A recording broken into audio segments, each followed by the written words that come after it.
Friends and folks, for this episode, you're looking at a spoiler warning level of I don't know. Um, we're talking about some Final Fantasy stuff, and I don't think we know enough to do spoilers, really, because this Final Fantasy VI stuff is not really spoilery, and then Type 0, I don't know. I don't know. Let's just be chill, okay? Please enjoy the episode.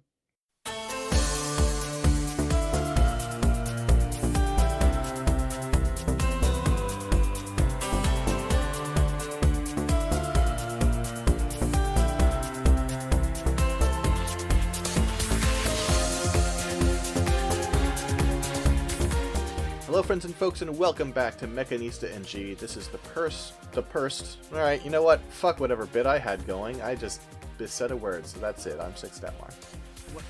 Okay, but now, I don't even know what your bit would have been. Hi, I'm Dylan.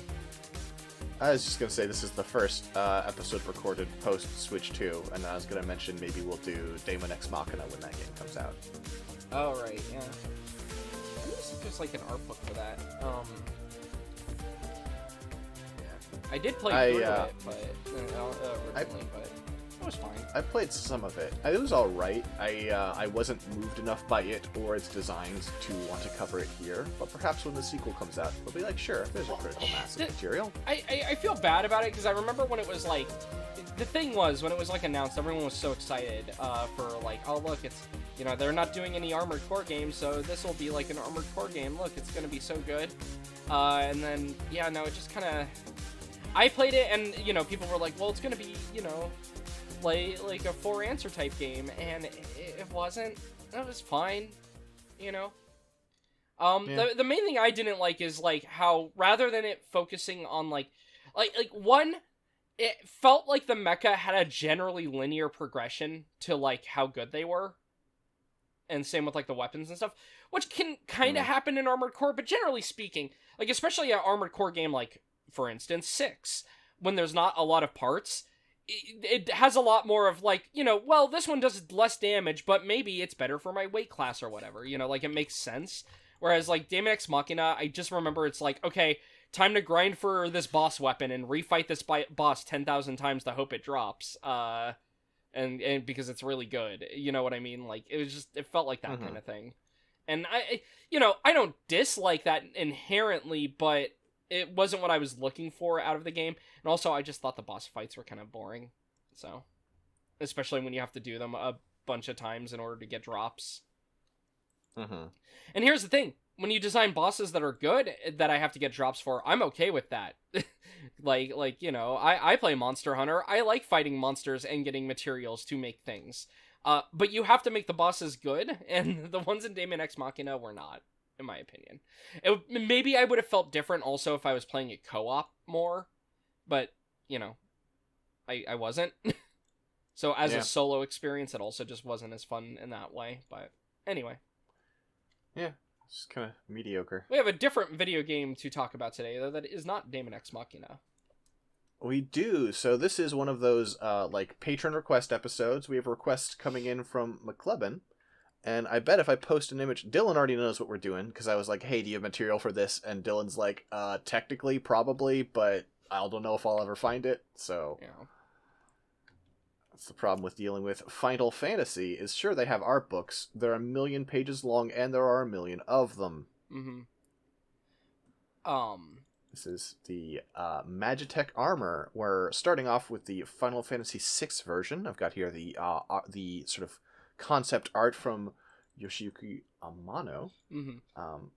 But fans of Final Fantasy VI will know that, notably, this is not really what's in the game. Yeah. Okay, wait, hold on. So, funny thing, I'm checking my Final Fantasy Ultimate Mania, right? And so it's like, okay, this is Volume 1 right here that I'm going through.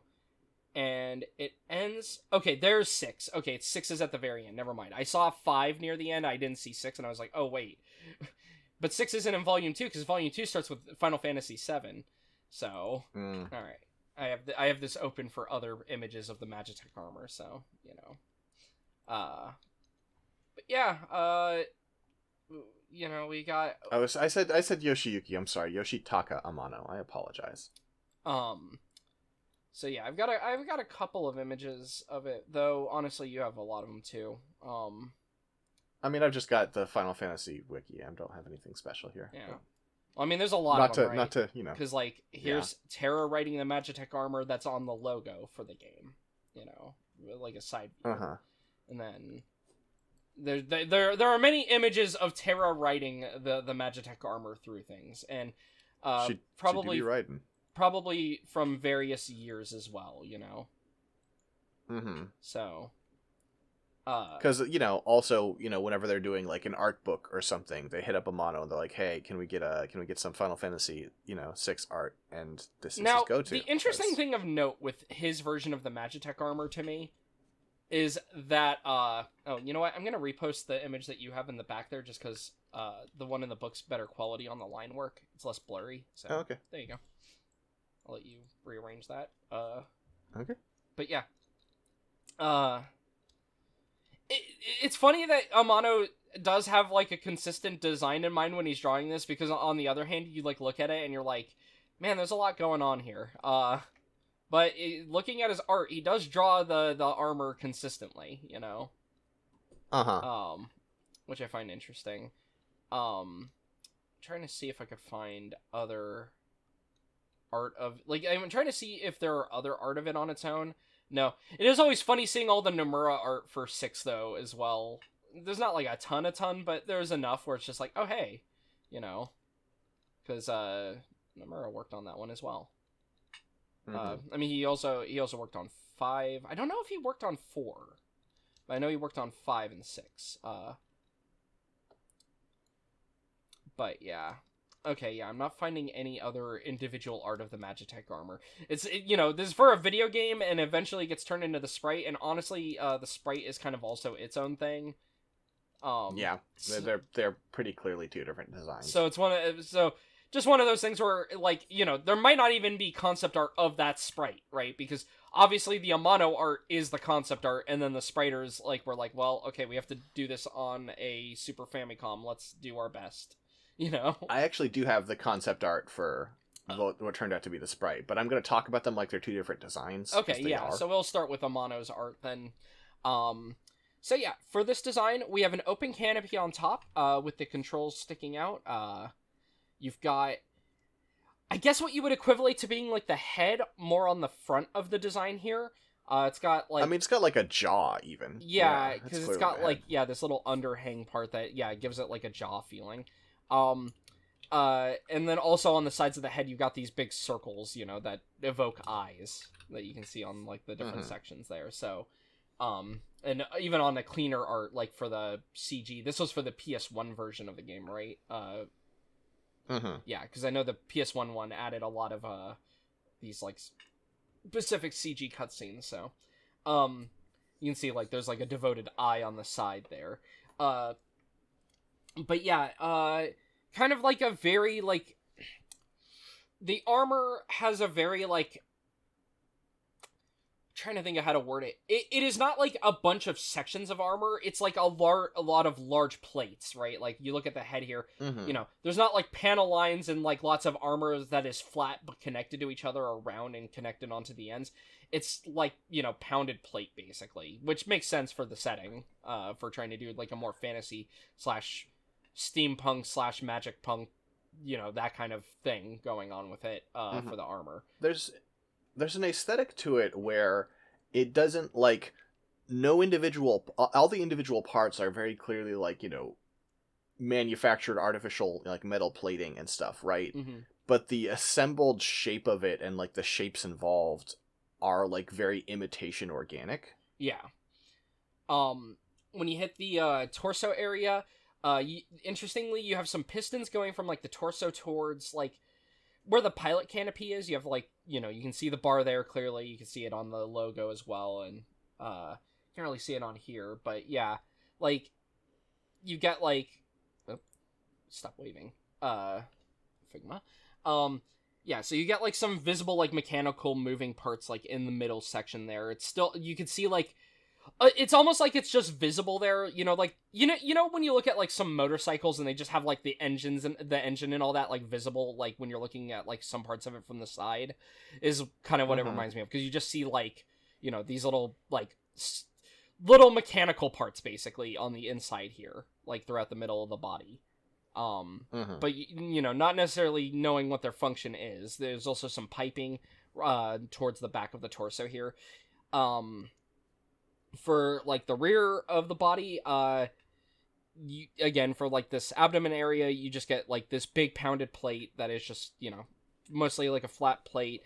It has a couple of these layers. The layers, the way the layers are on both the head and on this like area is also very bug-like, very chitin-y. Yeah. And then it's like a weird armless bug dinosaur. Yeah, for the legs themselves, you do have these large circular connection points for where they are plugging into the sides of the waist. There. The legs have an interesting setup for how they work. They are reverse joint legs. You can see it clearly like with the way it's walking in the logo. Like it kicks the foot forward. And so like. But then when it rests, the joints become normal. The knees pop forward. Yeah, it's a weird. It's one of those digitigrade things where it is not. Well, it's not digitigrade, right? It's not standing on its toes. It still has a foot that is like its own foot with a toe at the end. It is the leg has an extra joint basically. Chicken walker, human sitter. Yeah. So with the leg, though, it kicks forward. You have, like, a midsection of the leg that itself has, like, a little moving part with the foot on the bottom of it. The foot ends in a large point. And then for the back of the torso, the closest thing to describing a backpack on this, besides some exhaust pipes that are, like, going backwards, what appear to be exhaust pipes, as well as some, like, antenna and whatnot on the back, you have these, like, little wings almost. They're just like little like bat wings. They just look like they have like a cloth or like a membrane over them. And that's just on the back. Again, depending on you have these arts where it's like very organic looking, or on this art where it just looks almost like a piece attached to it, right? Like this looks more manufactured, like like a costume wing or something put onto the back of it. And yeah, that's the Magitek Armor from 6. These are used at the very start of the game, when Terra and Biggs and Wedge are being deployed to, what's the first city? What is the first city called? Why am I forgetting that? I haven't played this game, and so I should. Narsh? Oh yeah, Narsh. Yeah, it ends with an E. I was like, I think it's like it ends with an E. It's something weird. Narsh. N-A-R... Is it C-H-E or is it S-H-E? I don't know. S-H-E. S-H-E. Okay, yeah. So yeah, when they go and like pull up on Narsh, though, they're writing these armors. And so and you use them in like one battle, I think. Like you have the one tutorial battle where like all of you are in there, or like maybe like two, and then Terra gets out of the armor, and then you fight some later. It's just you have a number of fights throughout the tutorial, because they're like you're going through just like one-shotting guards and stuff for a little while. Okay, I can't remember for sure. But yeah, it is true that after that opening sequence, you never use one again. They are just enemies. Mm-hmm. And in terms of capabilities, obviously they don't really look like they have a visible weapon. Given the way that they work, that they just fire a lot of magic beams, basically, I'm assuming a lot of them come from the mouth, at least with the Amano design. Like, just because that seems like it would make the most sense for where, like, when it's using the fire beam, the ice beam, the bolt beam. Mm-hmm. Well, and a lot of those abilities I'm going to talk about as being associated with the other design, because I don't know, I mean, I think we can say confidently that it was supposed to have a mouth laser. Beyond that, I don't know what Amano envisioned. Yeah. It doesn't help that then you have things like Airborne Brigade here, which is using the Amano art, but there's the Magitek missiles just kind of flying around the background. Mm-hmm. So yeah. But just to mention those capabilities, and yeah, so let's move on to the alternate design for this. Sure. Yeah, the ones that appear in game as the sprite, I should say, because yeah, they have a kind of significantly different design.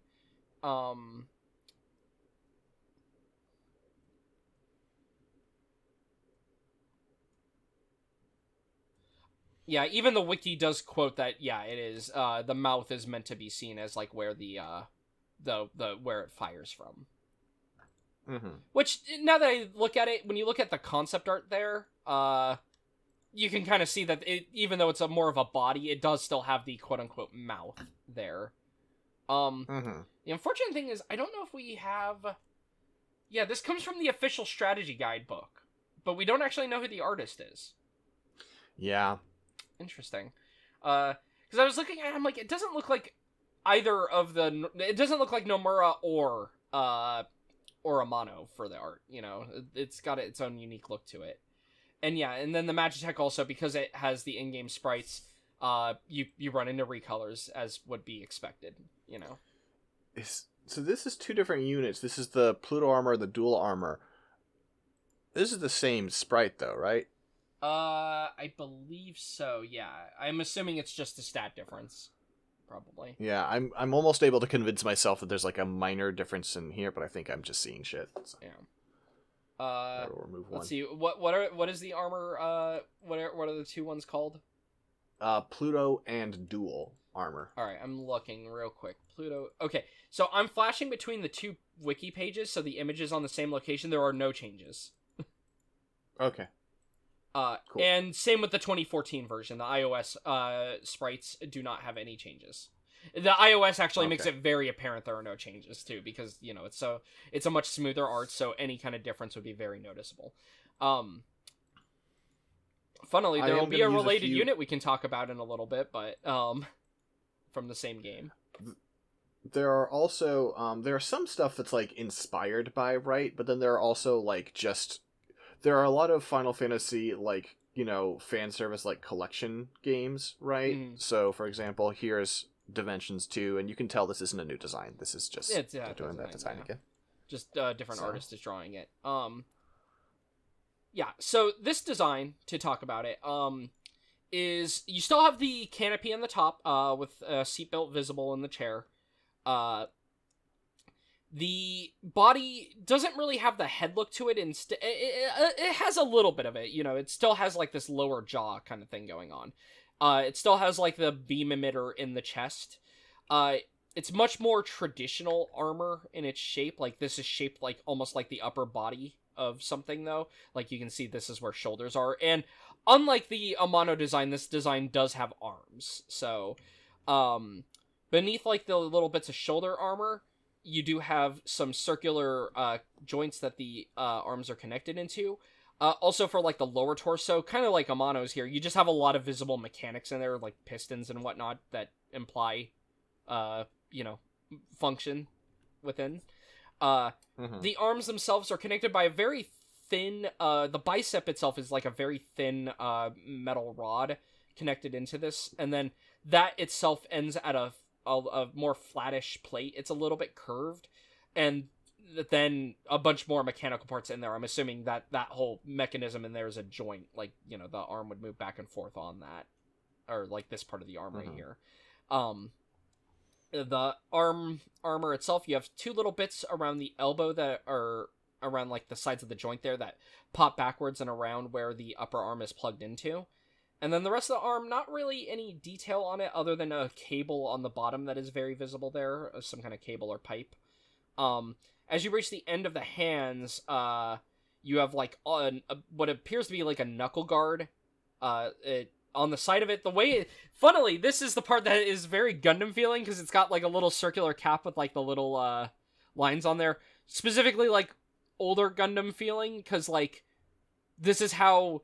When people aren't doing the joint that, like, Izubuchi and Kotoki do with just the line through it, this is the other joint that the RX-78 and whatnot tends to get, is just having a circle with, like, you know, a filled-in cap, and then it's got these 2 little, like, notches in there. So it's just funny seeing that here. And then the hands are basically 2 giant claws. What's up? I found out who the artist is. Okay, who's the artist? This is Tetsuya Takahashi. Okay. He he drew this up. He was the graphics director for 6, and Okay. Sakaguchi, Hironobu Sakaguchi, Mr. Final Fantasy, was going to make it based on the Amano design, and and Takahashi drew this up, and was like, I think this would work better in game, and Sakaguchi agreed. Yeah. Which, I mean, it's Takahashi, not like... Oh, sorry. No, go ahead. I was just going to say, it's not like they haven't done that in the past with, Amano's... I mean, Amano's very detailed art, but you have to also, sprites are impressionistic, and you are not going to always be able to copy very detailed art. Ultimately. Anyway. And as far as this guy's, like, sort of legacy, he was working on, Final Fantasy early. The last Final Fantasy he worked on was 7. He did a scenario for Final Fantasy 7 that was rejected for being too dark. Oh no. What was it? Which makes me really want to see that. Oh, do we know the details or no? I don't think we know the details. It's just that... How is it too dark for FF7? That's the surprising thing to me. Because, like... I mean... FF7... The last game he finished was Xenogears for Square. So you know what? Fair. I'm like, but Xenogears also has a lot of dark stuff, but like FF7's a bleak game. Like the original FF7 has a very bleak feel. They drop the plate on the city and just crush a bunch of people. Which I guess is like, I guess it's one of those things where it's like a major tragedy, and those are actually less dark feelings sometimes, like when something really big and major happens in that way. I don't know. It's weird. And then as far as what happened with this guy, in 1999 he left the company and he founded a thing you might have heard of called Monolith Soft. Oh! So he seems to be doing okay. Oh, okay. Interesting. Yeah. Okay, so that's... Not a company, I would say, that's not as big as Square Enix, but I would say is more healthy these days. Yeah.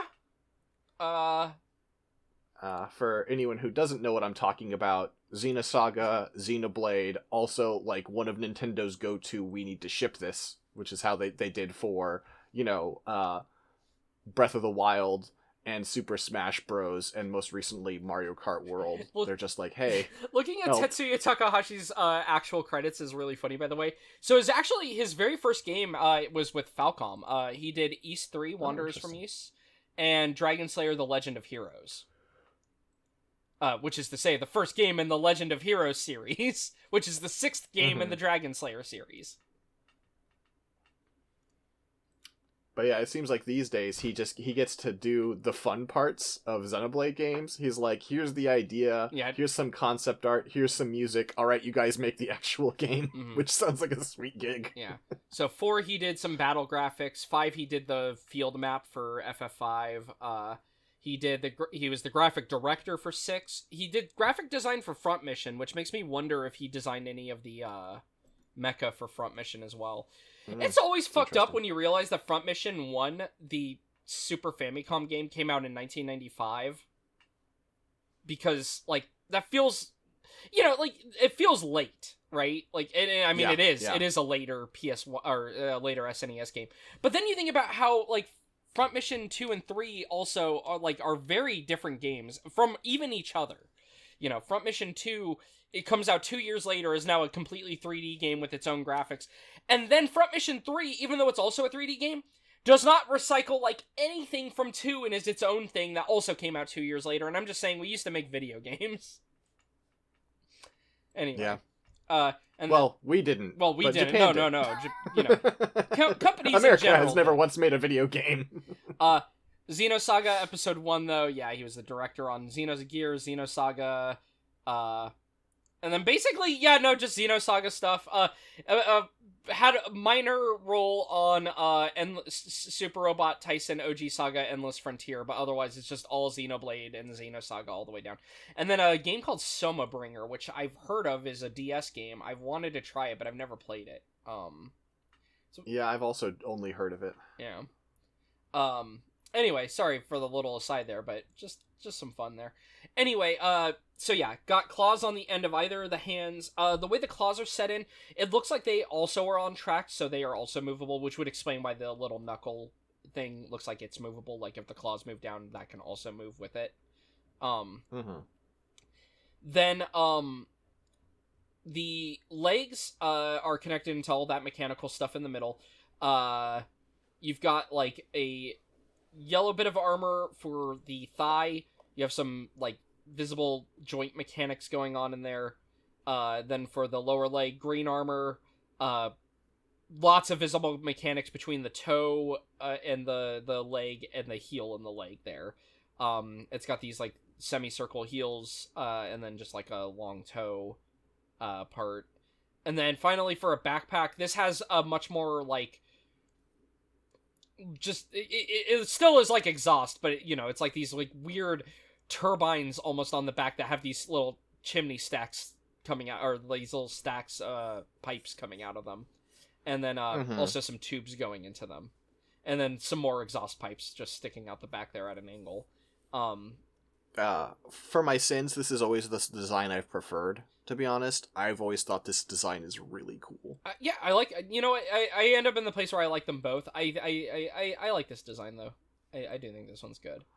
Amano's work is always like, I absolutely respect Amano's talent and vision, but the art style just doesn't speak to me.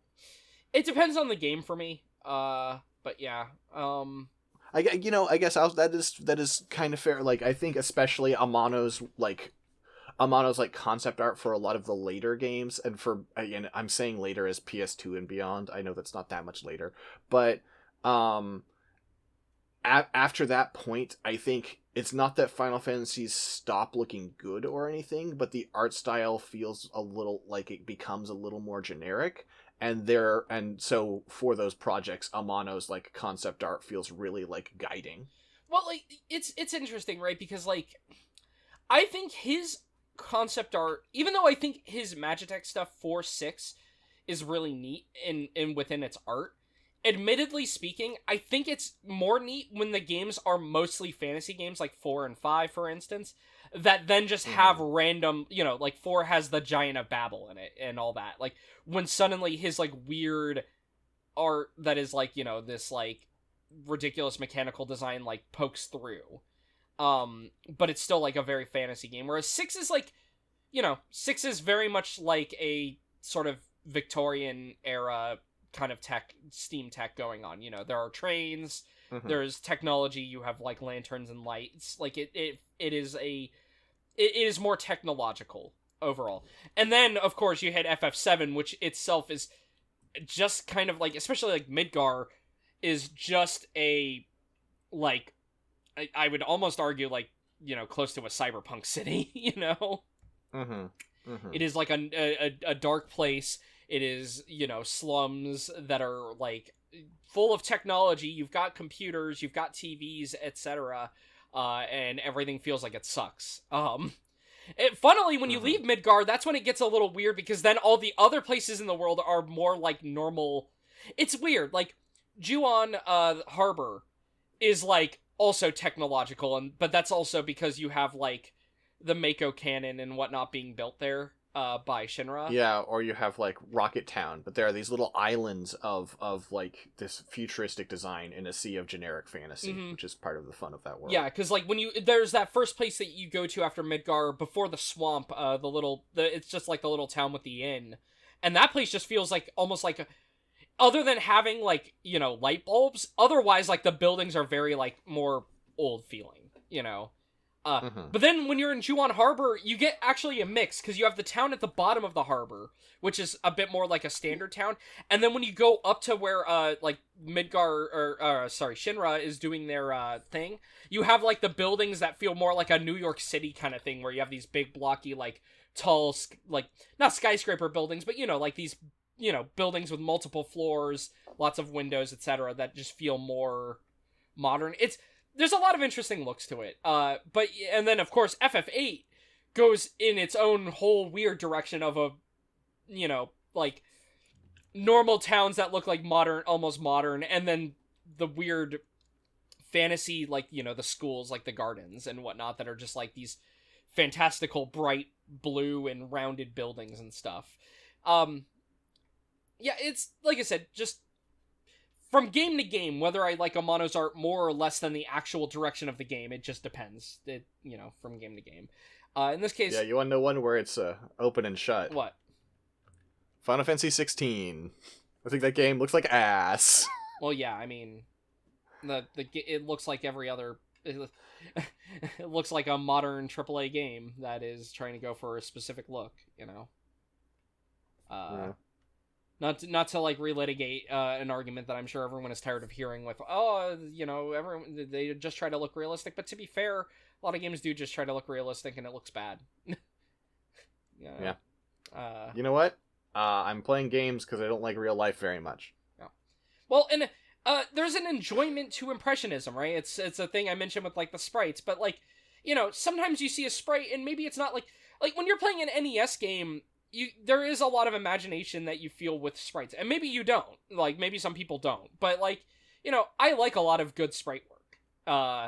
And sprite works are all ultimately impressionistic. They're trying to convey an idea that is limited inherently by like the format it's in. And I think limitation can breed innovation far more than having unlimited resources does. Yeah. Anyway, that aside, so this Magitek Armor is pretty cool. You know, this is what it looks like in game. We do actually have one alternate artwork, or one related unit we can talk about. Unfortunately, it does not have artwork. It just has sprites. But and you know what? We'll leave these for comparison. I'll just post it. You can see we have the proto armor. Here's the original sprite. And then we've got the iOS sprite. Weirdly, you know what? You know how, like, okay, for instance, they announced like FF Tactics, right? Like the new look where it's like, oh, super eagled and it looks bad. Funnily, the iOS versions of the sprites don't actually feel like they're just running a filter. It does feel like they tried to redraw them a little to me, you know?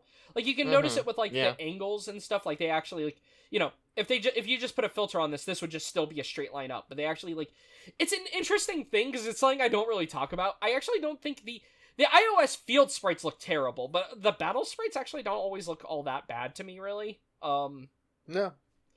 Anyway, the proto armor here, so things that make it different, the body on top, has a simpler bit of armor, still has the open canopy where the pilot sits in, and instead of having a jaw, it just has like a roll bar just sticking out below there, and I assume that's still like the cannon within, but, yeah, so it has just like a roll bar that, like, you know, goes forward and then has a bar going above the cannon. It's like, listen, if you're gonna bump into things, don't bump the cannon. Yeah. Here's a bar to stop that. Yeah, exactly. The arms are not really there. Like it's weird, right? You see these like little projections here that look like they might be like leading to, like, there's like a shoulder piece, but there's no arm in there because if you go to the waist, this is all the leg down here. It's got like a weird, like the leg extends back further and then, you know. So it's got like longer legs and it's got like the plug for an arm, but it doesn't actually have an arm in there. You know, you can see it on both sprites there. It's just got this like hole in the side of it. And then finally for the back of it, it just looks like it's a big square like exhaust. And then that also has a roll bar like above it. So yeah, it does look, you know, in some ways it's funny, right? Because you look at the Magitek Armor and because in some ways this looks more advanced because it's got like this nice steel color to it and whatnot. And like you can see like the mechanics on the legs and whatnot. So in a way this implies more technology to me, but it is a worse machine, which I just find kind of funny with it when looking at it. This version also funnily has a palette swap called the Fortis that appears in the final dungeon. And the Fortis is just like a sort of coppery color version of it. I actually really like the color of it, just because, well, it's one of those colors that, like, speaking on like limited palette for like the SNES, I love when SNES games use like that warm, like a warm palette like that. I just think it looks good. I just like it. Anyway, but yeah, these, it's just interesting that these pop up. One pops up earlier in the game, and then the other pops up in the final dungeon in Kefka's Tower. So, And I think that's basically all for the Magitek stuff. You get all these recolored versions of the armor, but they're just recolors. So, armament wise, obviously this thing has Magitek, and because you can actually fight these things and fight with them, we have a much better idea of their abilities. Yeah. It has the elemental beams, as you mentioned. It has like I guess it has some sort of like bioweapon because it can do bioblast. Yeah. Assume that still comes out of the mouth, honestly, just because I feel like everything just comes out of the mouth on it. But who knows? The way it's positioned on the sprite, it would seem like that. Yeah. It can do Magitek Missile, as you've mentioned. It also has Banisher and Confuser, which are just abilities. I don't really know what to make of them. Yeah. One interesting other art for the FF6 one, by the way, just because, because, I mean, we've talked about all this FF6 stuff.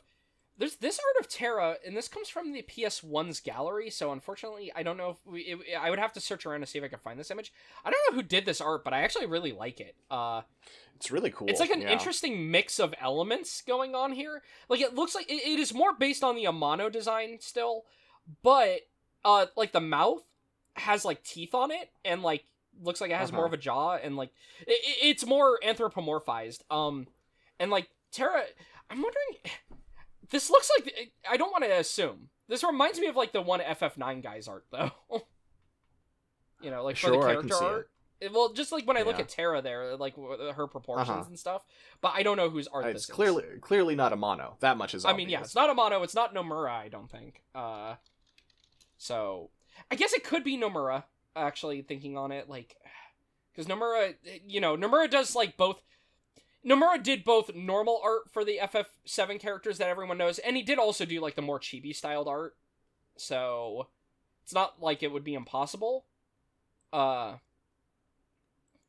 I tried reverse image searching to see if I could find a bigger one, but no, I think this art was only ever in-game. It might be in a book somewhere, but it's not in Ultimania, unfortunately. But yeah, I actually quite like that art, and the design in it's neat. Alright, so that's the Magitek Armor from 6. Funnily, even though there's a lot of mecha in Final Fantasy, the using what is called Magitek Armor doesn't actually really happen again until 14. Like 13, it mentions that the Hekon Tonker's Gestalt mode is based on the Magitek Armor, but that's just kind of a reference rather than, But if we don't really get it again until 14, which is just interesting because I feel like a lot of people see the Magitek Armor as like a very like cool Final Fantasy thing, It's just interesting that it doesn't really come up again though for until 14, and like World of Final Fantasy has some stuff we'll talk about as well. That's a cool game. Anyway, but yeah. Oh, sorry. I guess Type 0 actually has Magitek Armor. Final Fantasy Type 0 also. I was like, why is that after 14 and 15? And it's like, right, because it's a spin-off, so. This is not in chronological order. It's in numerical order, kind of, and then spin-offs. Anyway, so in 14, the Garlean... you acknowledged it, and then you're just going to keep moving? What? Oh, should I talk about Hekon Tonker? No, you should talk about the Magitek Armor. From what? From Type 0. Oh, I thought we were going to do it in the order that the wiki was. Okay. Fuck the wiki. Okay, fair enough. Alright, so yeah, Final Fantasy Type 0 has its own unique Magitek Armor design. And there's a lot of variants of these, by the way, so be prepared. There's also art of some of them, too, like 2D art, which is pretty fun. So, this is the standard one. This is the Campini Squad.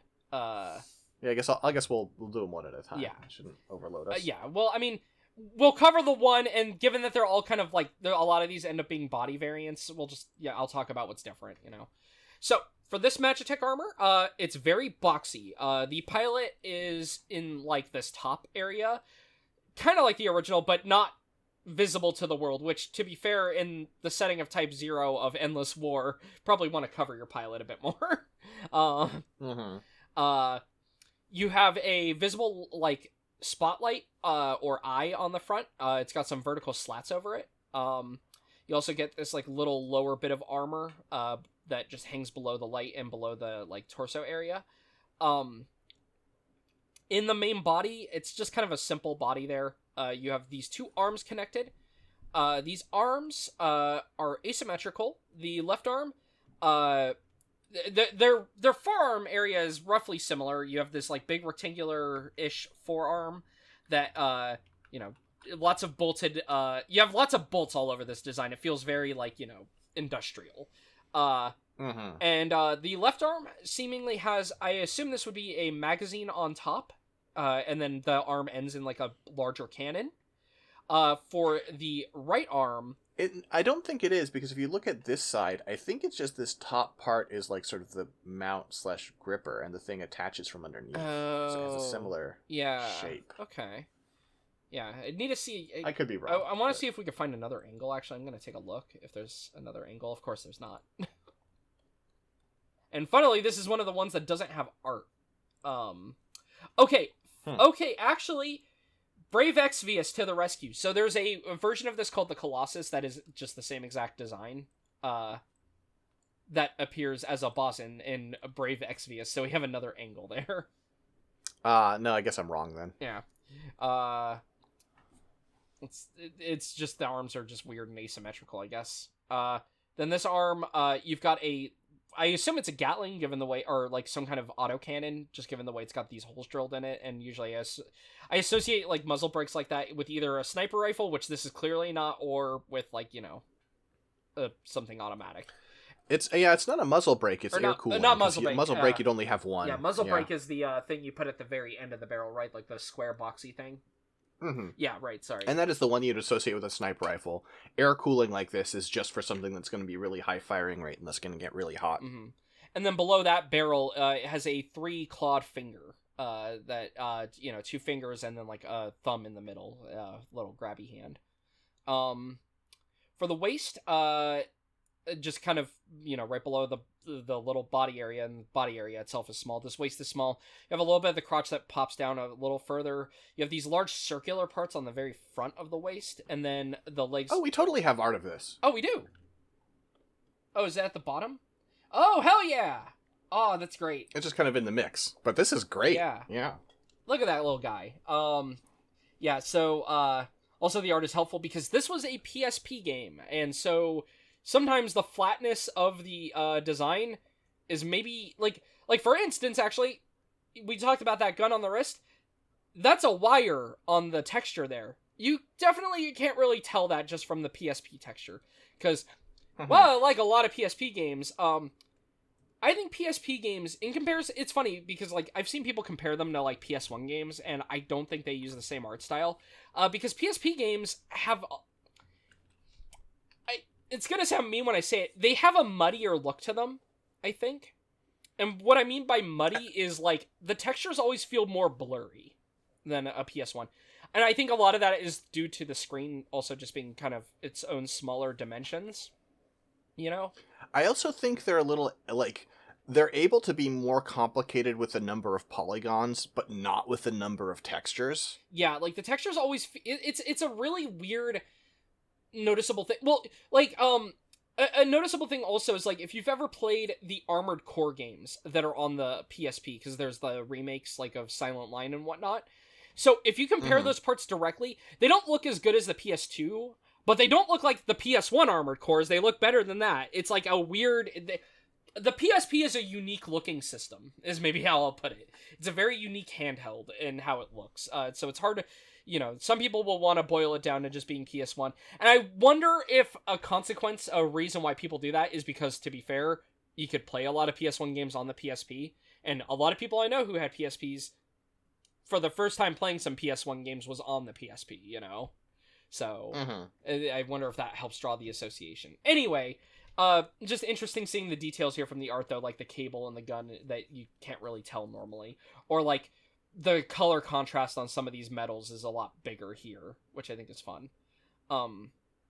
some other details I should talk about, like on the head canopy area here, there are some little these bits that I were assuming were bolts, even though there are bolts around it. These are like steps for climbing up on top, I think, or probably for maintenance or something. Just being able to pull up. Though you can see the hatch on top actually right there, so yeah, no, it makes sense that. So I was wondering if this canopy would open down or something in any way, but no, it looks like you just climb into a little hatch on top. Okay. Unfortunately, when you play the game, even though you have a billion playable characters, you don't get to pilot these. I'm the only person in the world who's playing Type 0 going, oh, what if I can make them pilot all these mecha, though? But no, sadly not. Anyway, yeah, so, continuing with the legs, though, so on the front of the waist, you have these little, circular joints that are visible there. You can see them on the art, just like the big circles there. And then looking at this art better, is this a flamethrower? It might be a flamethrower actually too, because so one, there's the tube going into it, right? And then just the barrel having that little extra like focus bit at the end makes me wonder if it's a flamethrower or something, because that actually feels more appropriate, and it would also explain why you have like some kind of connection there. Yeah.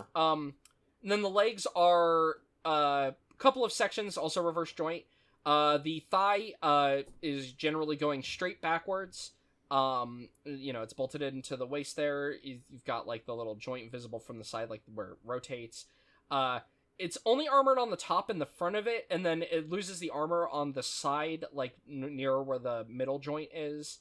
It connects into this large drum, like little circular joint in the back. That drum then has a leg going, like a, strut going down, and then that leg shoots forward. So it's like you've got a couple of, joints going on here.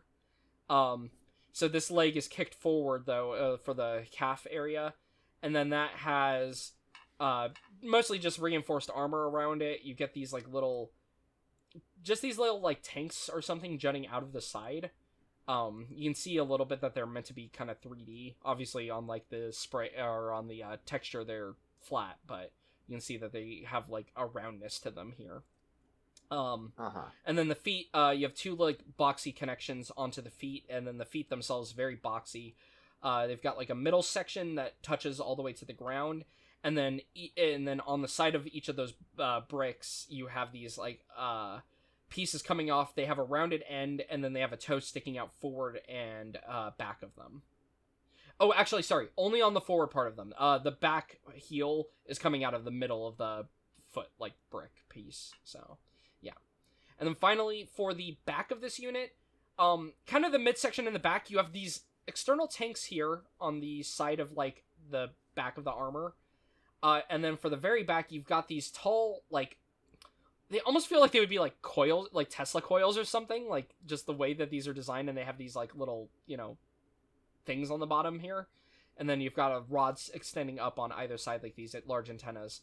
And then on the very, very back, you have these large, almost battery looking tanks. It looks like a positive terminal on top. And then you have some, what appears to be like a heat sink on the very, very back middle, like where you've got like the rows of metal on the back.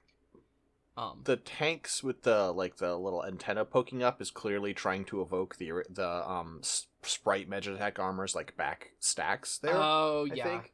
Yeah, I could see that. I'm trying to figure out who the artist for this is. I cannot figure it out. See, yeah, does the I'm gonna check and see. Does the wiki have? I have a list of credits here, but it doesn't seem to be specific. I mean, we've got. As far as like listed artists, we've got image illustrator Amano. It's not Amano. We've got art director Yusuke Naora. Looking at Naora's work, this is not Naora. And then there's a bunch of 3D artists cited, but this isn't the 3D art, so I'm not sure. Yeah, annoyingly, we know it has the book, and we know who the illustrators for the book are. We have Tetsuya Nomura, Roberto Ferrari, Yusuke Naora, and Isamu Kamikokuyo. Large last name. So you've got those four on it. I'm not trying to say this it's going to sound like I'm making a claim at first. This art style evokes like Ippei Gyobu to me. It's more tame, but it feels like it has similar sensibilities. I'm not saying it's his. It's just sort of the connection and sort of some of the ideas is here. I'm leaning just a little bit that I'm wondering if it might be Roberto Ferrari, actually. So on one hand, it doesn't have his usual signature here. I'm just like looking at the way.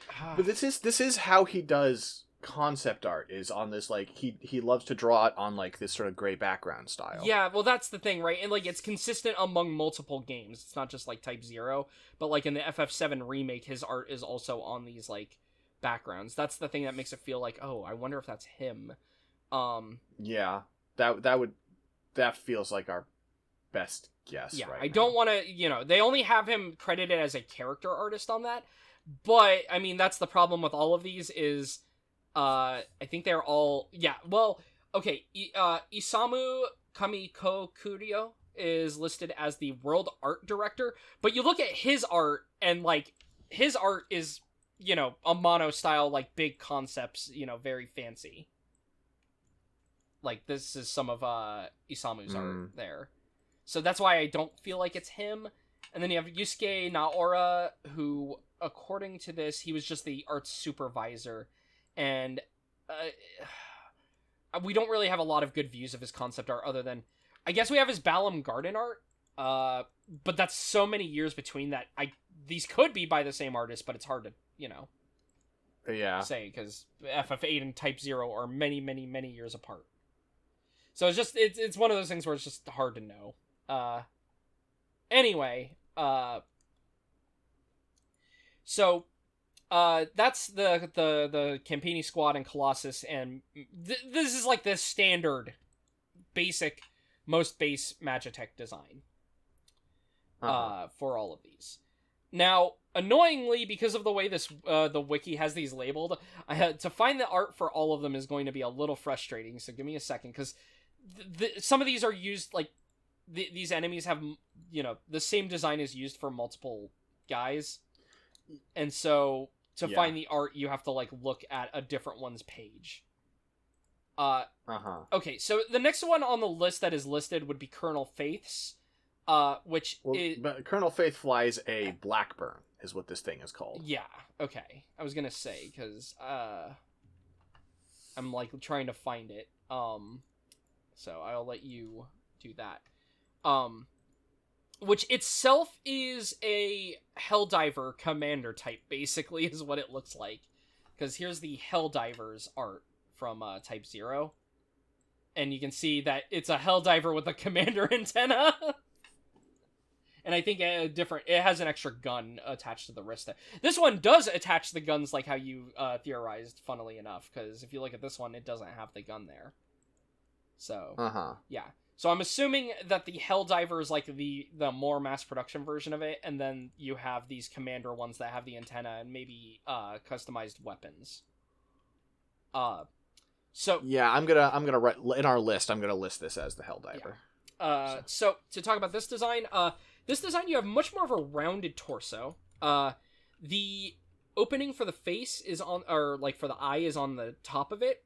Right below, like, the top bit of armor, and you've got a couple of rows of green lights shining through. Very rounded on this guy, though. It feels very, what this reminds me of is kind of like a Sakura Tyson mech, if you've ever seen those. Sure. Just the shape of the body. It's taller, but, yeah. So, for this main body, though, yeah, so the top of the armor is rounded. You've got a couple of, like, little areas popped up on it, like these ridges of metal. You also get on the main body these spotlights, as well as a emblem on the very front of it. Around the side, you get these large connection areas for the arms. And then for the arms, so these units have wings attached to them, and the wings are able to move around. They have, like, their own thing going on. And it's fun because... they're attached to the shoulders, not the back, like you would expect with a lot of designs like this. Or, more accurately, looking at this rear picture, it's attached to both. Because you can see there's a strut there, too. Yeah, interesting. So yeah, these shoulders, you have these large shoulders They have these, you know, you can see on the side they have these like circular parts connected in, and then they're really tall, and all the way up to the top. From the front, it looks like you've got several layers of metal just kind of pushed together, like sandwiched there, to make the armor. It's got these little rods sticking out of the inside and outside of the top of the shoulder here. It looks like these little sections, by the way, that are like the rows, it looks like they might be movable, because if you look here, you can see the arm, like, movement, which is interesting. And yeah, so then for the bicep, you've got just like simple square armor. You have a visible joint, just like a, you know, single. It looks like it would be just like maybe a single axle. It's hard to tell if it's a double joint or a single axle. The arms, for the forearms, they have like a little wing on the side. The wings are funny looking to me because they almost look like an old plane's wings. You know, like you've got the like these like sheets of like flat metal. Just reminds me of like an old plane. And then you've got the arms are white and a little bit elongated on the underside, to having a bit of an elbow. And it seems like these arms can attach guns onto the bottom of them.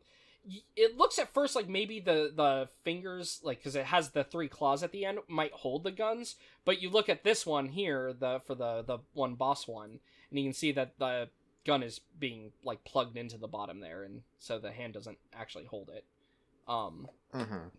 The Ipe connection? Yeah. I think specifically they're reminding me as much more tame versions, but similar, you know, aesthetic theming as the Synduality Echo of Ada designs, right? They look kind of cradle coffin-y. Yeah, I could see that. I could totally see that. Colors are a lot more toned down than Ipe, but yeah. I mean, and also visual elements and stuff, just across the board, yeah. less out there. But I can see it.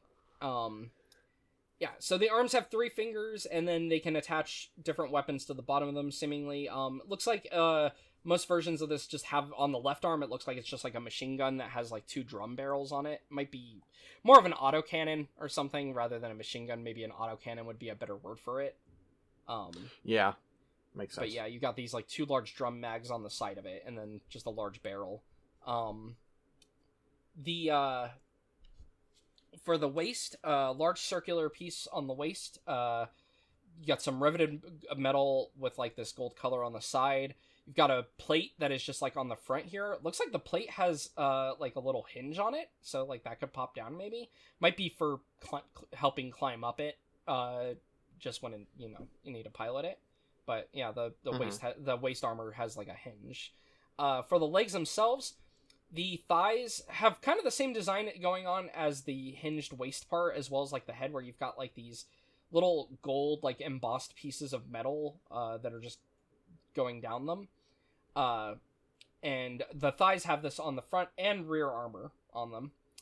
The thighs then have like a little strut going backwards into a circular joint, and then that circular joint has the lower leg connected into it, so it's, you know, got a reverse joint thing going on here too. The lower legs have, interestingly, white armor on them, or, you know, black on the commander one there, with more of those like gold embossed parts on the front. And then for the toes, you get 2 toes on the front, and it looks like you just have a single large rear heel toe. And then finally, the backpack part, you've got these like folded up wings that, as you can see, if you're looking at the video, you can see that they can outstretch. And these wings are, with the way they're folded, in the middle section of them, they seem to have like jet engines almost in terms of their design. Like, you know, they have like an intake on the front, and then they've got the little cone on the back. And yeah, so this is another Magitek armor. Again, this feels like itself is like, okay, this is an upgrade, but also like a commander type, you know, is what it feels like. Yeah. And yeah, I mean, you know, it's a cool little guy. I like it. Yeah. I'm trying to see if we do have it for the enemy compendium.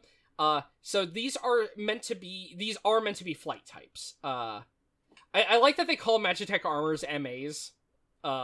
Just because, you know, I mean, it makes sense, but also my brain just goes, mobile armors. Yeah, so they wanted to make the MA fly. And they produced a few prototypes, and then they put it into mass production ahead of schedule. They apparently made it before they could fix its overheating issues, but it still changed the course of the war. So it still was a really effective weapon, even though it has issues. Because having a flying tank that you could have fly into an enemy city is still pretty good, even if it might overheat.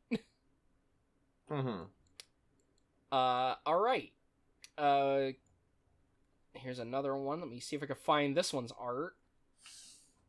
Next up, we have the Prometheus. Is that what we're doing next? Striker? It'll be listed Lieutenant Hamilton. Yeah. But I found the art for it on the Striker page, but yeah, this thing. Oh, sure. I mean, the Striker. The Striker's a recolor. The Prometheus, yeah.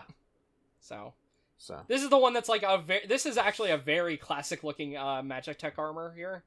So open canopy on the top with the soldier seating in it. You do have a little roll bar above their head, just in case, so that if they collide with something, it's not going to hopefully crush your pilot. You also have like a little bit of the area where the pilot is sitting is jutted up. You have these little lights on the front of it. The emblem is printed on it. You've got a lot of this like embossed metal all over it. Like again, kind of similar to the Helldiver we were looking at. Just a lot of this like these embossed bars all over the design. You get these little. I don't know what these are. These might be sensors or something. Or they might be headlights that are closed. Maybe they have like a cap over them or something down here. Yeah, sensors feel out of character. Yeah, because that's true. Below, it's got an extremely World War I turret. Yeah, here. below the front of the front of it, you've just got this large turret cannon. There's just very short but thick barrel. Yeah, it feels very like World War I-ish. It feels very Metal Slug to me also, just because, you know. Sure. For the legs, there are no arms, I should note. For the legs, you've got some armor going around the joint, around the top and the front of it.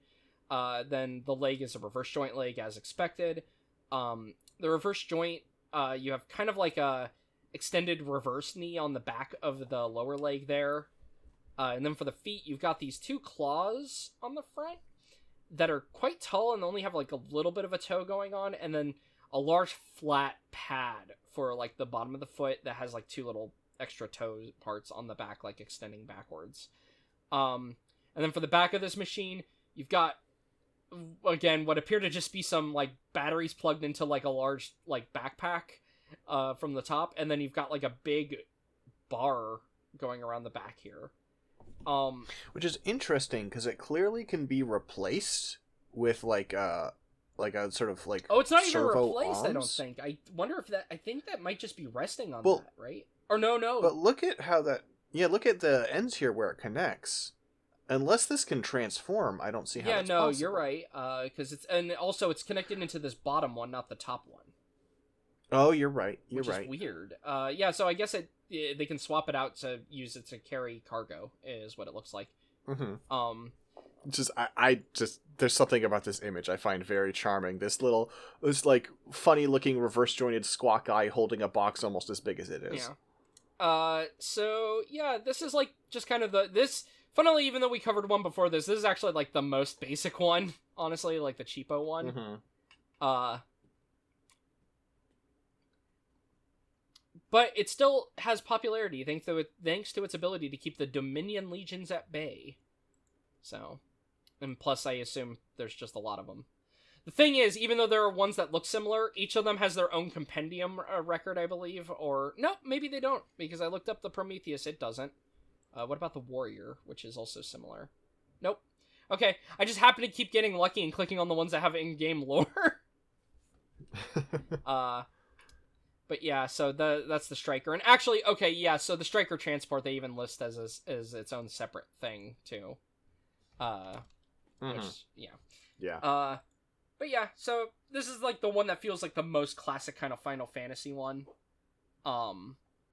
Just given having the open canopy design and no arms on it. I mean, you know, the sprite in-game has the arms, but Amano's didn't, so, you know.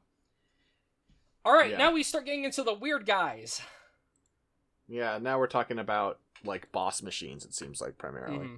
Like major boss machines, not just, here's a recolored called a boss machine of guys. It's since this one is clearly a different artist, as we'll see posting the art. I just want to say to this point, I think these designs rule. Yeah. All right, so we have. I was for the sake of thoroughness, being like we have to do Type 0. I am very pleasantly surprised how cool these are. Yeah. Here's the thing: as someone who played Type 0, I quite like the. I only played the PSP version. I know people. I know its reception was more mixed. I just played the translated version and thought it was a really fun PSP game. I was surprised at the sheer amount of party members that it had for an action RPG that all had their own like little, similar but still bespoke like movesets and whatnot. It's an interesting game. Yeah, I should play that because all I ever saw was like the port, and I saw like one like good faith, not like trying to make it look bad, like one video of the port, and the blurring effects when you turn the camera made me want to lie down. Yeah, they're like nauseating, and so I never tried it. Yeah. I also remembered being taken aback by the fact that you have to explode the enemy bodies when you kill them, but that's its own thing, which you may not have seen in that video, but I believe it is an M-rated game. It is kind of bloody also. It's weird. Well, because like at the beginning, at the very beginning, and it's been like a decade since I played it, so just going off memories. One, there are bloodstains everywhere in the city when it's being attacked, like just on the walls. And two, whenever you defeat enemies in battle, you basically seem to draw out like some kind of like magic from their like you like draw out a crystal from their body basically, but when you do it they basically explode. Which is like applies to monsters as well as like people and whatnot. And also I know that I remember the other thing in this setting being that when people die, no one remembers you. Like it's like your existence is erased, which is fucked up. Yeah. It's a very melancholic set. Fuck, I want to replay it now because of this. Anyway, sorry. Just because it's been, like I said, it's been like a decade. More than that, because I think I played it on my actual PSP. I can't remember now. Anyway. Yeah, so this is the Vajra. This is a fucking cool boss. So this is a quad leg design. Starting with the body of it. The body has a set of 6 eyes on the front. The 3 eyes on top are a bit larger, and then it has 3 smaller ones below that. You also get these like little antenna kind of like sensor rods coming out of the face there, which I really like. And you have like a roll bar cage on top in case this lands on its head, I guess. Which is fun. Then yeah, so this main body, very rounded. On the top of it, it has this is according to the art, another sensor up here. It's got like just like an antenna on top, almost like what feels like a heatsink on the front of it, though. Just like it's a bunch of like layered metal, and then you have these like little like sensory parts, I guess, on the side here, which is weird. Then attached into the main body and head on either side, you have these large arms. The arms are going straight out from the body, which makes sense because this has kind of like trying to think of like how I would compare it. Like it's kind of a crab, but like if a crab had, an upper body and then like a lower body. I don't know. The arms are going straight out though, like from the sides. And then you got some armor around the like bicep area. And then when you actually get into the forearms, so you just get these really large arms. They have on the very front of them some large cannons, as well as these like weird little grabby hands. They're 3 fingers, but the hands are like longer than the ones on the other models. And then on the back, you just have like almost like it looks like an eye on the top there, and then you just have like these like I don't know, just like mechanical parts. It's just weird shape for these arms. And then out of the side, you also have these like little parts here, just coming out, as well as some cameras on the front of the arm here, like these red lights. Then, so yeah, you got these really large arms that don't look like they have a lot of mobility, but they look like they're also just primarily large guns, basically, anyway. So, for the lower torso, you get a large body here.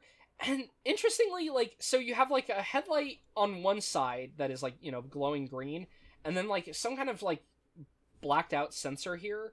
It's even on the art, it's like not glowing though, so it's just some kind of alternate thing.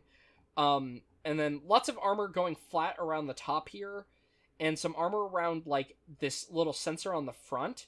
But then it's mostly just like bare mechanics in there. You can see like a lot of pistons connecting into these legs from the top here. So, yeah, so then this front sensor part here that I want to talk about, it labels it as a crystal here, so it's probably some kind of power source. But it looks almost like a scooter wheel to me. Because of the bright color and having the little circles on the side. It just looks like like an old scooter wheel. Then yeah, for the legs though, I thought it was 4. It's actually 6. Because you can see there are 2 on the back there, so it's a 6-legged machine.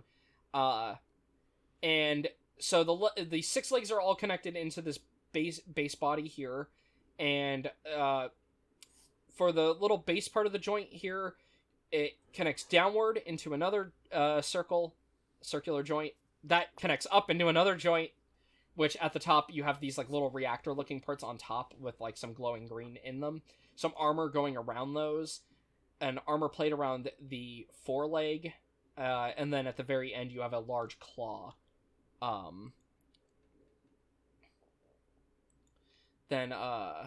So you have 6 of those going around to the back. It can raise the front ones, presumably, and still, fire if necessary, or fight with them if necessary, and, like, walk around. The other thing that the back of this abdomen has down here is you have a large multi-section tail.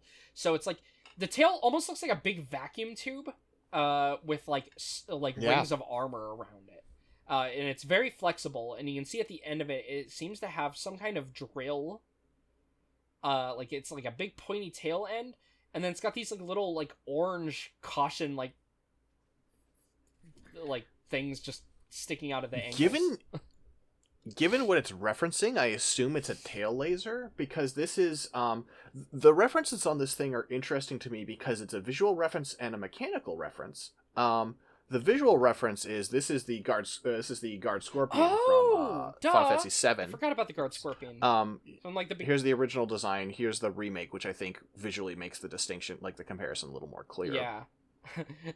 God, the guard scorpion. Attack while its tail is up, etc., etc. Have to low-hanging fruit. I mean, you can even see it's got the little front wheel. Yeah. In the remake. So, I mean, I guess that because the original Guard Scorpion doesn't have that element. So I think I almost wonder if it's a feedback loop of like this inspired this, which then inspired this. Yeah. That's kind of fun. Well, and I mean, a lot of these guys also worked on FF7 Remake and whatnot too, so. Sure. But mechanically, this is a different... I'm sorry, were you done talking about the design, or should I let you finish? Keep going. You're good.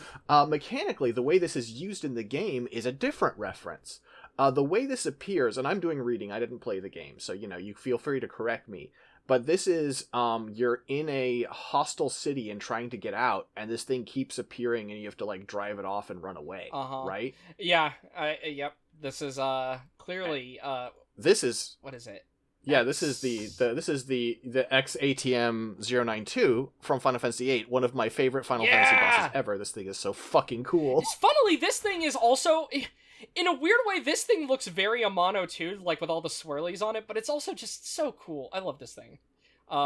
Was terrifying to me as a child because I played the FF8 demo, and the demo is... Yeah, it's scary as hell! Well, it's chasing you. And it's funny now when I play, because now when I play, like, I set myself up so I can just murder it a lot of the time.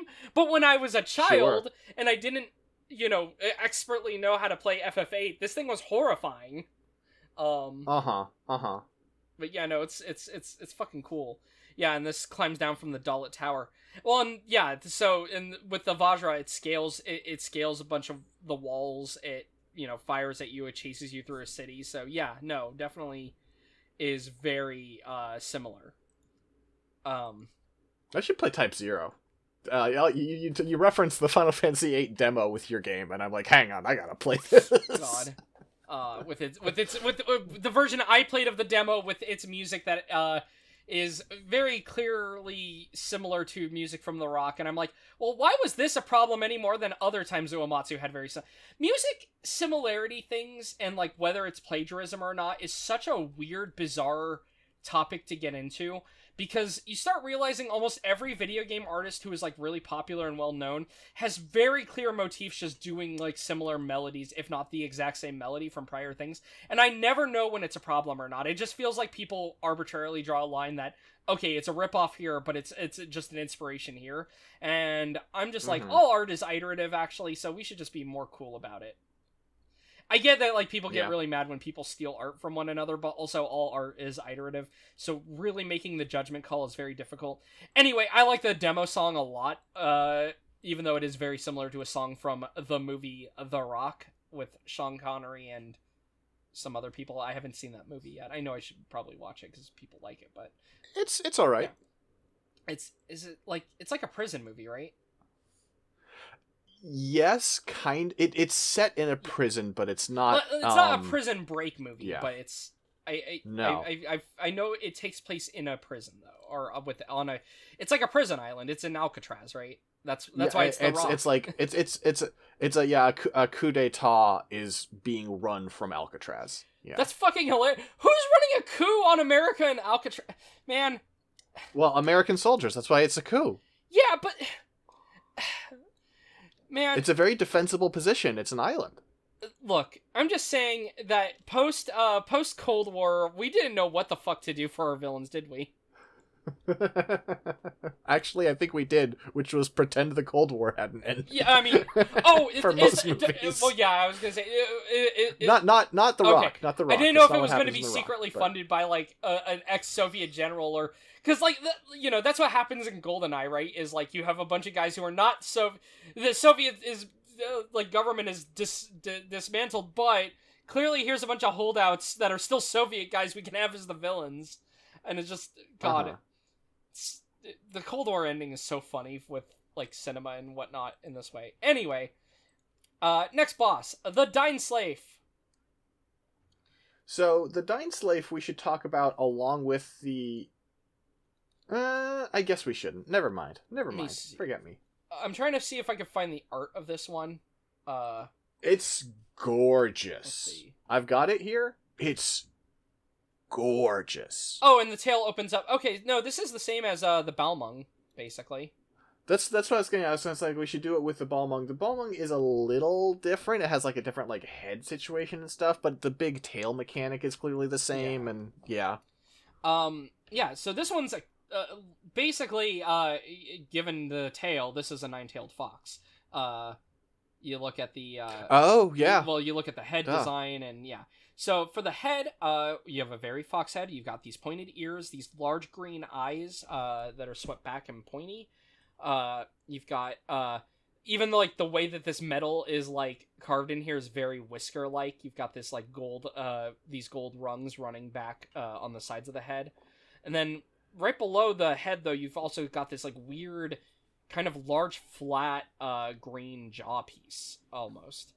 And that's going on there. You also have around the sides of the head, basically head Vulcans is how I see them. These little cannons here around the sides of the head. And then for the back of the body, you've got these two antennae that are like in the main part of the body swept back. The body is thin at the front, and then it widens out towards the back. You've got a visible hatch on the top of this, and the hatch itself also seems to have a rotating turret around it, like a tank turret style turret.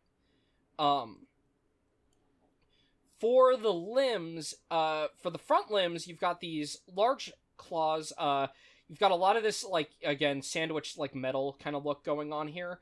And you have these... I don't know what these little black parts are. It looks... They're just, like, these little black circle parts with, like, these green caps around them. So probably, like, generators or something. I don't know. Some Magitek shit. The weak spots for the boss fight, here. And connected onto the sides of the legs. You can't see them too well on the art just because of how flat they are, but you can tell these are like double barrel cannons attached into the sides of the legs here. Mm-hmm. The frontal legs. It also has them on the rear legs, but we'll get to that. And then these front claws are pointed forward. You've got white armor at the base of them. Some of the Empire's like logo plastered onto the armor there. It's also on the back, I should say. And then around like where the claws are, you've got more of this green armor. The outside of it has a little swept back, like little blade or bit of armor, just like a plate going back, and then 3 golden claws on there. For the rear limbs, they are a little bit larger at the base where they are plugged into, and that's where the base of the joint there is where these the other double cannons are connected, and then the legs are back a little further, and they're a bit taller with how the foot is because these are obviously used for standing. You know, it's trying to do the animal thing of having the different front paws and back, or front claws and back legs, but yeah. So these are a bit more vertical on the rear leg. And then, of course, you have the most noticeable part, which is you have this large, like, hinge connected to a ring. And then this ring has a ring of tails around it. Each of these little tail sections has, it's like a bladed piece of armor on a hinge that has a bunch of these, like, green arrays that you can see within them, just going down them. And then they end in a point.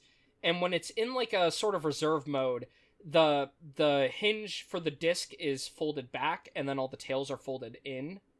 And then what it does is it folds the tail up and forward, and then all the tail parts fold out.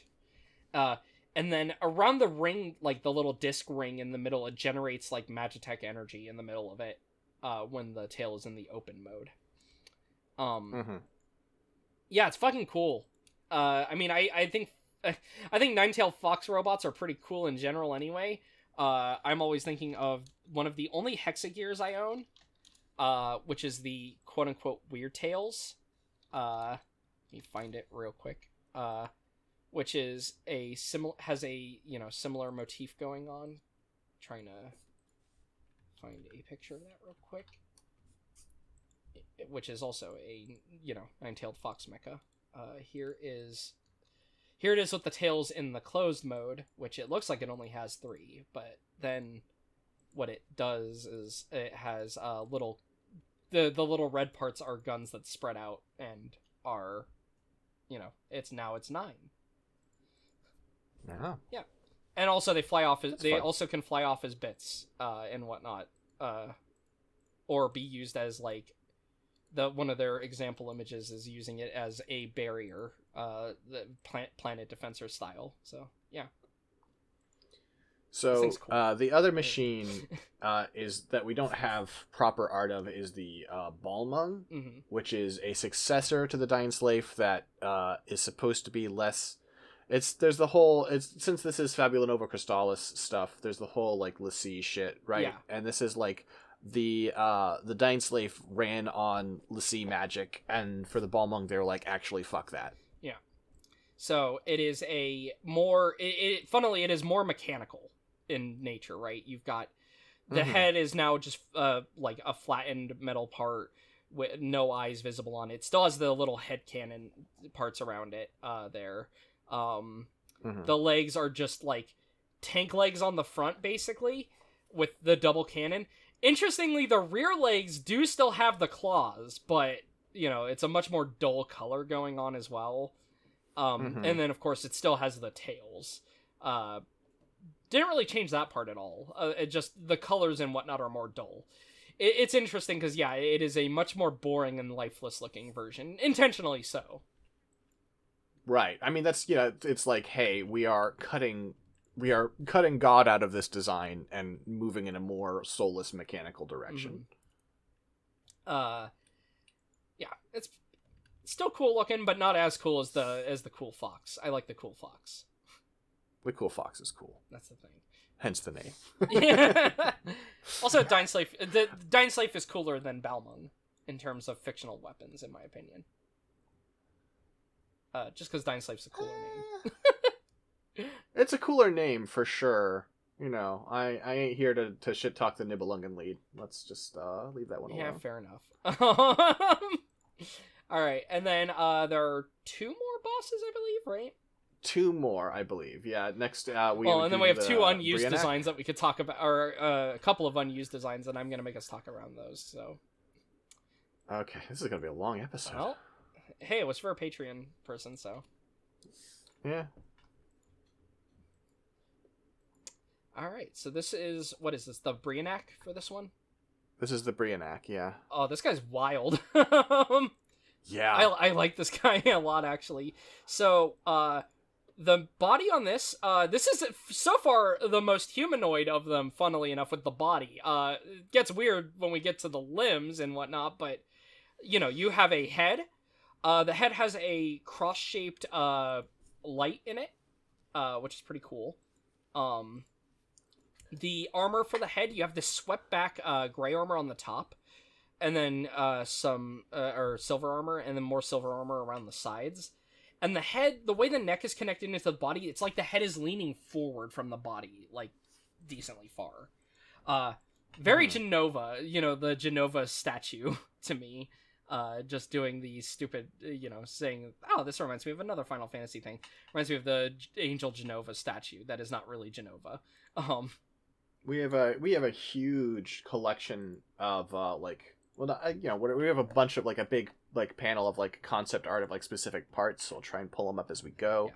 Here is the head. You can see that visor is actually covering up a fucking. It pops open. Thing. It turns into the things from Code Geass. Turns into the little infosphere or something. Yeah, turns into a little infosphere when it pops open. The head is so cool. I like this head a lot. It's really good. You can also see it with all the armor just removed there at the bottom. Then you move on to the torso. For the torso, again, surprisingly humanoid torso. You've got a bit of a bump on the front middle of the armor. And looks like it's got I'm trying to see from the art real quick. It looks like it's got a bit of a pinched waist almost going into the, where it goes into the waist. And you can see here, it's a little narrow stack. Yeah, so it narrows and then has almost like a spinal column kind of set up there, it looks like the torso can move around in there. You also have instead of devoted pectorals, you just have these large plates where the arms are connected into the sides of the torso there. They have a bit of an opening on the front, and then obviously the arms connect into the sides here. So yeah, and then for the arms, these arms are fucking weird. You've got what appear to be, does it have 4 arms, or is it an arm that splits into having 2? I think it has 2 arms that split into 2 lances each. Okay, yes, so is what it looks like to me. So it has 1 bicep on either arm here, and then when you get to the forearm, it has 2 lances around it. Because I think this is what it looks like from the side, I think, right here. And this is if you were to rotate the wrist, if we're saying that's the wrist. So, anyway, either way, you have the arm, which is small, skinny, has a joint going into it, and then the lower arm, you have 4 lances, basically, going forward out of this design, and then also some spikes on the back of the area where the lances are connected. Yeah, and you can see, it's all connected onto, 1 forearm, basically, and you have, these 2 splits around that. And then connected into the side of the armor there, you also have, just another, dangly arm with, a little blade on it, just hanging down there. Mm-hmm. So, yeah, you've got weird lance arms. That would explain why the lances are also always facing the same way, is that it's just, 2 pieces that are connected together. That's why they're just, Anyway, so you got these weird double lances. Then the waist area connects into this giant, the actual waist where the legs are connected into is just this giant module with a bunch of red eyes on it, going down it, and then it has 4 legs total connected into it. It looks like the legs are actually the same on the front and back. No, they're close. There's an attachment on the back legs. Yeah, you can see there's an attachment there. So yeah, the legs are very boxy. They connect in, and then funnily, like, the little connection point into the base here is small, but then, like, you have this large, like, lower leg piece here. Looks like it might have, like, a missile launcher or something at the end of these here. So those ones don't, I don't think. The back but one the is. cannons on the back do. Here's this, like, art of, like, just how huge this fucking thing is. Here are, like, 3 dudes loading shells and missiles into this thing. Yeah, and then the feet themselves are a bunch of claws. You have 4 claws. It looks, is it 1, 2, 3, 4? Yeah, 4. You have 4 claws that are, like, raised up, and then you have 4, like, rear heel claws on the back of each of these feet, too. And then for a quote-unquote backpack, you have just an array of, like, missile launchers, basically, is what it looks like. You can see all these, like, little red dots in there. It's just got all these, like, attachments going on, and they're, like, almost haphazard, because, like, there's the ones attached into the back of the torso here, and then those have another piece attached to the side of those that is just the same design repeated, and then you have all these ones in the back of, like, the waist area, and those are, like, sandwiched together a bit more closely rather than these, which are offset. It's fucking weird. These are weird parts. I don't know what they are. It's funny, because you look at them, and you think, like, oh, it's got a bunch of little missile launchers on the side, right? And here and here. Those are all lights. Yeah, no, it's labeled... Look at the size of the fucking missiles. Yeah. These are all labeled as stabilizers, too. I believe these are all technically, quote-unquote, Ultima bombs. Okay, yeah. I like that the art also shows that the rear legs are a bit taller than the front legs, so that if it so when it climbs, you can see, like, it, you know, here it is with the legs outstretched all the way. Also, sorry, didn't notice it's a Metal Gear. It's also got a bladed tail, large single blade tail that ends in a point, and it also has, like, a knife in the midpoint of the tail. Yeah, this is a Metal Gear. The point of this is, I mean, it was incomplete. They didn't get the range to where they wanted it. But the point of this is that it has Ultima bombs, which are basically like ICBMs, and it can fire them halfway across the continent. Okay, yeah. Yeah. Oh, also, an interesting thing with these stabilizers is they are, like, movable. They aren't rigid. You can see, like, it's showing the way that... you can see the here's the front ones and how they move. Because you can see it's got the same offset right there. And then the back ones, even though they're side by side, the outer one can also move on a hinge there. So, these can move around if necessary. I do think the Metal Gear connection is, like, deliberate. They're doing that on purpose, and I feel that extra more when you see just how Metal Gear Rex, the concept art is for this thing. Yeah. Oh, having it in the hangar like that, too? And you're looking up at it? Which is how you fight it. Yeah, no, that's... Yeah, this is Rex. This is so Rex. And yeah, this one's named Brionac, which is after, the Corum series of fantasy novels by Michael Moorcock, which is really funny to me, because, like, Brionac's, like, one of those ones you'll see referenced a lot, and that's from, like, a more contemporary source, you know? Personally, I wish he had less cock. Funny.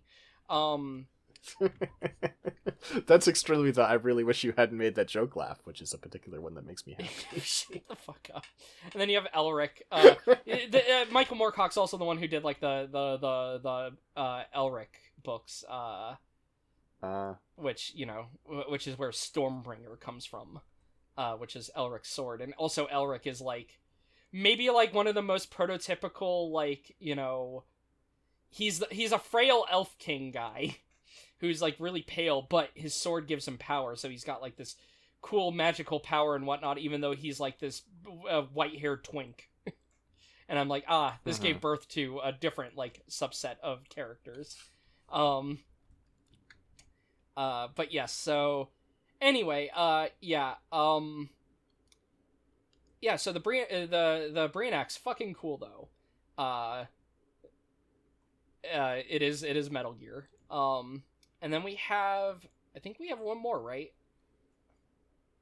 Oh, does it not have... kind of have... I mean, it has sort of... There are 2 here, but it's sort of... There's like an upgraded version Oh, right, of this yeah. thing. General But this is Bashtar's the Gabriel. MA, and then... Or Gabriel. Yeah, Gabriel Omega.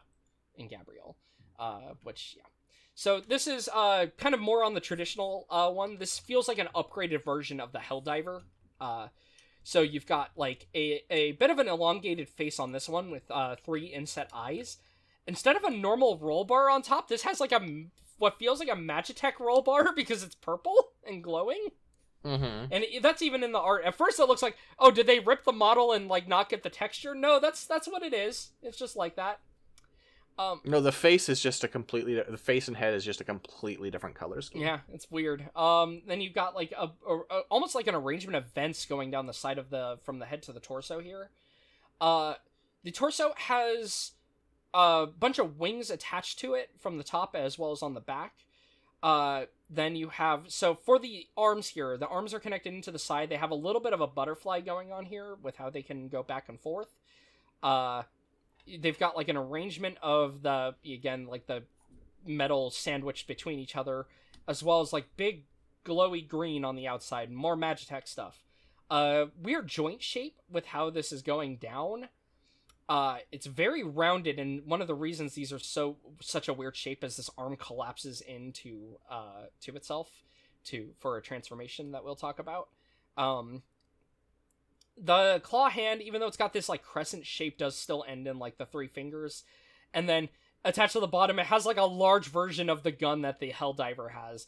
It's got a longer barrel and huge drum mags attached to it. But it's like the same setup. Yeah, if it weren't for the drum mags, I'd want to call it like a Dober gun or something with that setup, but it's clearly, it's got to be automatic. Or it could just be, again, just like a cannon that fires like thump, thump, thump, That's true. Yeah. Then, so then the torso kind of squeezes down before you hit the waist. For the waist, you have a large plate in the middle. Looks like the plate is movable, similar to the Helldivers. Though movable in a different way, like the way it's connected is a bit different. The legs have this large rounded armor around the front of it here. You've got a lot of visible joints and like circular parts on the back of the leg here. And the leg still has like that reverse joint look to it, with how it juts forward here. Got like this large bar in the middle of the leg there going down, which is interesting. And then you have 2 large claws on the foot, and then the heel is almost like it looks like a fucking axe blade on the back. Mm-hmm. Even like looking at the art, like it is thin, and yeah, it's just an axe on the back of the heel. For the wings jut out of the top of the torso. They go out, and then they end in having like another like wing at the end. These are all like movable, I think, because if you look at the art, it's all flat. So I'm thinking that it's like, these wings are able to like move around a bit. Just has these little like engines attached to it. And then on the back of the torso, the closest thing to a backpack this really has is just as you go to the back, it's got like an elongated tail there that has 2 little wings on that as well. And then this transforms. What it does to transform is the face tucks back and the vent pieces close around the eyes, like these little side parts. The arms just collapse like inward, like they point out and then in. And then the legs also just kind of collapse down on the bottom of it, and it's just like a little compact like jet with like, thick parts all along the bottom of it. Looks more like a bomber almost, like a bomber type plane when it's like that. Mm-hmm. And this machine's fun. I like it. Not much to say on it. Yeah. I like it. It apparently has external booster. Yeah, I was trying to remember the name. I've been trying to pull something up to remind me of the name of the like some missions in Armored Core 4. Oh, the where you get the Vanguard overboost. That like is what you're thinking of. The what? Vanguard overboost. Yes.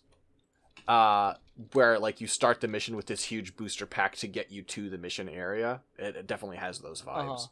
And it's meant to like get you there and then drops off because it's not really like just like on this, it's just a bunch of Magitek tanks and it's just boosters basically. So yeah, it's just to long range it to where it needs to go. Oh,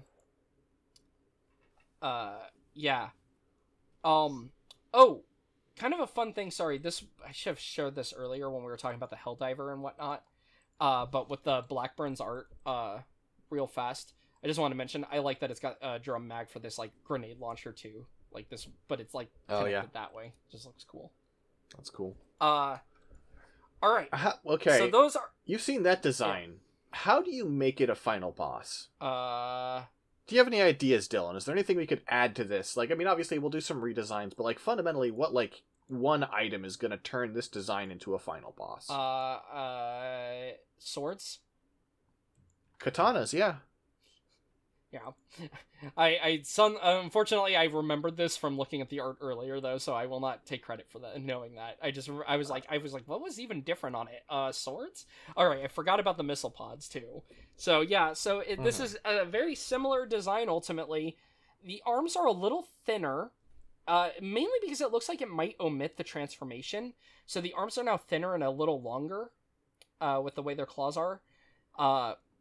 And then the legs are also longer and now have double or triple axes on the back of them. Still just 2 toes with the big claws. More bird looking, though, on this design, honestly, overall. And yeah, you have some katanas on the side of it. A big one and a short one on either side. And then for the wings on top, you add some additional missile pods into the middle of them. 3 on top, 3 on the bottom for either side. And then, yeah, that's basically it. The wings have a bit of a redesign where the end of them now has, like, this, like, kind of weird shape to it. I know some real planes will do this at the end of their wings, too. I don't know what to call it, though. Like, where you just get, like, you know, these little... Yeah, I'm aware fins. of it. I don't know the term either, though. It's usually for making it, like, I think it's for being able to make more maneuvering turns without actually, like, rotating the whole plane. Stabilization and whatnot. Anyway... And the rear wings also add these little stabilizer fins, basically, to the end of the wings. And yeah. And then, and also the glowy bit on the head is way bigger now. more tasty fruit-looking glow. Because it's purple and blue. It looks tasty. Yeah. And yeah, and that's the final boss version of it. That's the Gabriel Omega. Yeah. Which is, you know, it's fine. Alright.